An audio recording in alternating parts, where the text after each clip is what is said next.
የአላህ ጥላት መጠጊያ አይደለም። የአላህ ጥላት መመኪያ አይደለም። መመኪያ የሚሆነው የአላህ ወዳጅ ነው። የነብይ ዘር የሆነ እንደው አላህን የሚፈሩ ሰዎች ዘር የሆነ እንደው የነገሌ ዘር ነኝ ማለት ይችላል።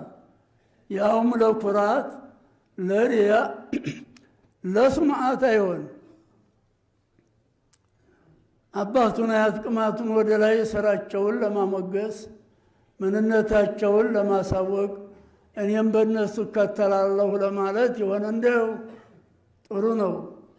አለዛ የወልይ ልጅ ቢሆን አይጠቅመውም። የነብይ ልጅ ቢሆን አይጠቅመውም። ያ ነብይ ሊጠቅመው አይችልም። የራሱ ስራ ነው የሚጎዳው፣ የራሱ ስራ ነው የሚጠቅመው። ለይሰ ሚን አህሊከ ብሎታል ነቢዩላህ ኑህ። 4 ልጆች ነበሯቸው። ከአራት አንዱ ካፊር ነው፣ መናጢ ነው። እዛ መርከብ ላይ ሊወጡ የሆነ ጊዜ ያ ቡነየ እርከብ መዐና አሉት። ኧረ እባክህ እኛ ጋር እዚህ መርከብ ላይ ውጣ፣ አላህ ዛሬ ተቆጥቷል። የአደጋ ቀን ነው፣ የጥፋት ቀን ነው። እና ተሳፈር መርከብ ላይ ልጅ አሉት። ከነዓን ይባላል። አጀብ ሰአዊ ኢላ ጀበሊ ያዕሲሙኒ አለ። መናጢ አይደለም። መናጢ ሁላ ሰበብ አያጣም። ሌባ ሁላ ሰበብ አያጣም። ካዲያን ሁላ ሰበብ አያጣም።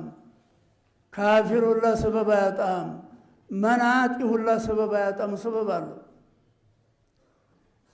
ደግሞ ለውሃ ቁም ነገር ሆኖ ወደ አንድ ዋሻ ጠጋ ብዬ አሳልፈዋለሁኝ አለ።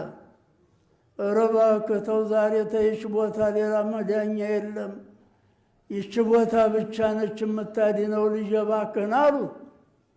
አልፈልግም አለ።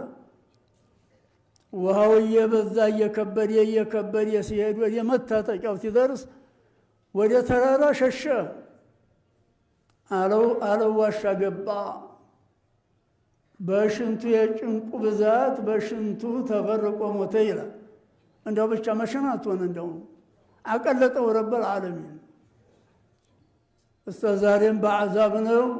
የቂያም ቀንም ጀሃነም ይገባል። አባቱ ነብይ ረሱል መሆናቸውን ውሃ አልጠቀሙትም። ነቢያችን አለይሂ ሰላቱ ወሰላም ምን ብለዋል? አልሂዳየቱ ቢየዲላሂ ዐዘ ወጀል፣ ሂዳያ በላቀ ጌታ በአላህ ኃይል ነው፣ በሰው ኃይል አይደለም ብለዋል። አላህም ኢነከ ላ ተህዲ መን አሕበብተ ያ ሙሐመድ፣ ዘመዴ ወዳጄን እወደዋለሁ ብለህ አንድ ሰው ሂዳያ መስጠት አትችልም። አንድ ሰው ኢማን መስጠት አይችልም። በሰው እጅ በሆነ ሂዳያ አንድ ሰው ለእሳት አይገባም ነበር በእኔ እጅ ቢሆን ብለዋል ነቢያችን። በኢብሊስ እጅ ቢሆን ደግሞ አንድ ሰው ጀነት የሚገባ አይገኝም ነበር ብለዋል። በሰው እጅ በሆነ ኑሕ ልጁን እና ሚስቱን ያድን ነበር። ኢብራሂም አባቱን ያድን ነበር። ሎጥ ሚስቱን ያድን ነበር ብለዋል። እንግዲህ ከነቢይ ከረሱል በላይ ደረጃ የለም። የአላህ ቁርብ ወደ አላህ ቁርብ ያላቸው የአላህ ወዳጆች ነቢያቶችና ረሱሎች ናቸው። ዛሬ ቢቀድሪህ ሸር የማይሰር የለም። አዩሃል ሙእሚኑን ቢቀድሪህ ዓሊም አትበሉት፣ ጃሂል አትበሉት፣ ነጋዴ አትበሉት፣ ገበሬ አትበሉት፣ በተመቸው ቀድር ሸር የማይሰራ የለም። አላህ ለምን እንዲያገራው እንጃ።